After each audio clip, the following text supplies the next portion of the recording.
ఇదిగో వచ్చేస్తున్నాడు అదిగో వచ్చేస్తున్నాడు అంటూ ఊరించి తీరా వెనక్కి వెళ్ళిపోయాడు ఈ స్టార్ కిడ్.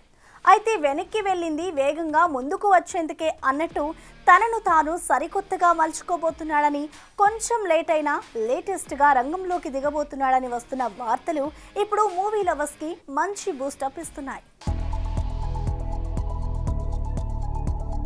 ఇక ఈ ఏడాది మా నందమూరి నటవారసుడు తెరంగేట్రం చేయడం పక్కా అనుకున్న అభిమానులకు గట్టి షాక్ ఇచ్చేలా ఉన్నాడు ఈ మోస్ట్ అవైటెడ్ డెబ్యూ స్టార్. విషయంలోకెళ్తే నందమూరి అభిమానులంతా మోక్షజ్ఞ ఎంట్రీ కోసం చాలా కాలంగా ఎదురు చూస్తున్నారు.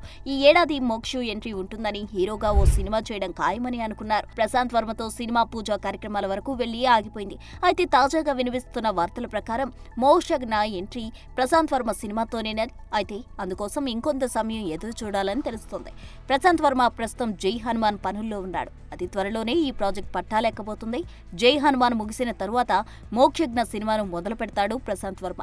ఇందుకు బాలకృష్ణ కూడా ఓకే అన్నట్టు సమాచారం. ఈలోగా మోక్షజ్ఞ నటన తదితర విభాగాల్లో మరింత శిక్షణ తీసుకుంటాడని తెలుస్తోంది.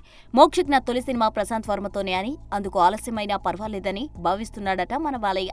ఇక హనుమాన్ సక్సెస్ ఊపుతో పాన్ ఇండియా స్థాయిలో జై హనుమాన్ ను మొదలుపెట్టాడు డైరెక్టర్ ప్రశాంత్. రిషబ్ శెట్టి ఈ సినిమాలో కీలక పాత్ర పోషిస్తున్న సంగతి తెలిసిందే. ప్రస్తుతం రిషబ్ లైనప్ చూస్తే ఎలా కాదన్నా 2025 మొత్తం జై హనుమాన్ తోనే సరిపోతుంది.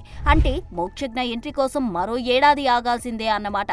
దీంతో ఇదిగో వస్తాడు అదిగో వస్తాడు అంటూ ఊరించిన మోక్షు ఎంట్రీ ఇలా వచ్చే ఏడాదికి పోస్ట్ పోన్ అవడంతో ప్రశాంత్ వర్మ మీద తెగ ఫైర్ అవుతున్నారట నందమూరి అభిమానులు. For more videos like this, subscribe Big TV channel.